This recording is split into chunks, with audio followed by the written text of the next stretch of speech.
Hi to all. ఈరోజు MTR gulab జాములు ఎలా చేసుకోవాలో చూద్దాం. ఫస్ట్ ప్యాకెట్ కట్ చేసుకొని ఒక ప్లేట్ తీసుకొని వెడల్పున్న ప్లేట్ తీసుకొని అందులో ఆ ప్యాకెట్ని కట్ చేసుకొని వేసుకోవాలి. దాంట్లో అన్నీ మిక్స్ అయ్యి ఉంటుంది. దాంట్లో మనం ఏం కలపాల్సిన అవసరం లేదు.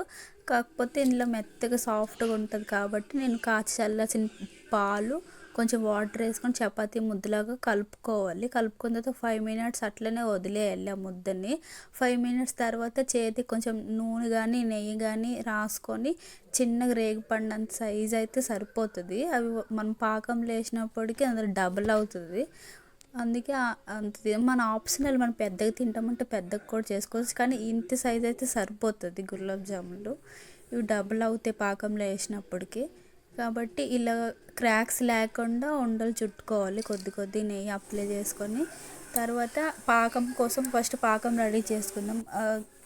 ఒక గిన్నె పెట్టుకొని చక్కెర 3 కప్పులు నేను తీసుకున్నాం. మనం ఎంత తీపి తింటామో అంతకు తగ్గట్టు చేసుకోవాలి. మా ఇంట్లో తీపి ఎక్కువ తింటారు కాబట్టి నేను 3 గ్లాసుల చక్కెరని వేసుకున్న, 3 గ్లాసులు వాటర్ వేసిన. మీరు కావాలంటే 2 గ్లాసులు చక్కెర తీసుకొని 2 గ్లాసులు ఎంత చక్కెర తీసుకుంటే అంత వాటర్ వేసుకొని మరిగించుకోవాలి. కొంచెం బ్రౌన్ రాగానే ఒక 10 minutes అది కొంచెం నిమ్మకాయ అందులో పిండాలి. నిమ్మకాయ ఎందుకంటే పాకం దగ్గర అయిపోతుంది కదా, చల్లగా అయ్యే కొద్ది అది దగ్గర అవ్వకూడదని నిమ్మకాయ పిండినా నేను కొద్దిగా. అది పక్కన పెట్టినాక కళాయి పెట్టుకొని అందులో కొంచెం ఆయిల్ వేసుకోవాలి. గులాబ్ జాములకి ఎక్కువ ఆయిల్ ఏం పీల్చదు, జస్ట్ ఉండలు మునిగినంత వరకు కొంచెం ఆయిల్ వేసుకొని ఒక 10 minutes మరగనివ్వాలి.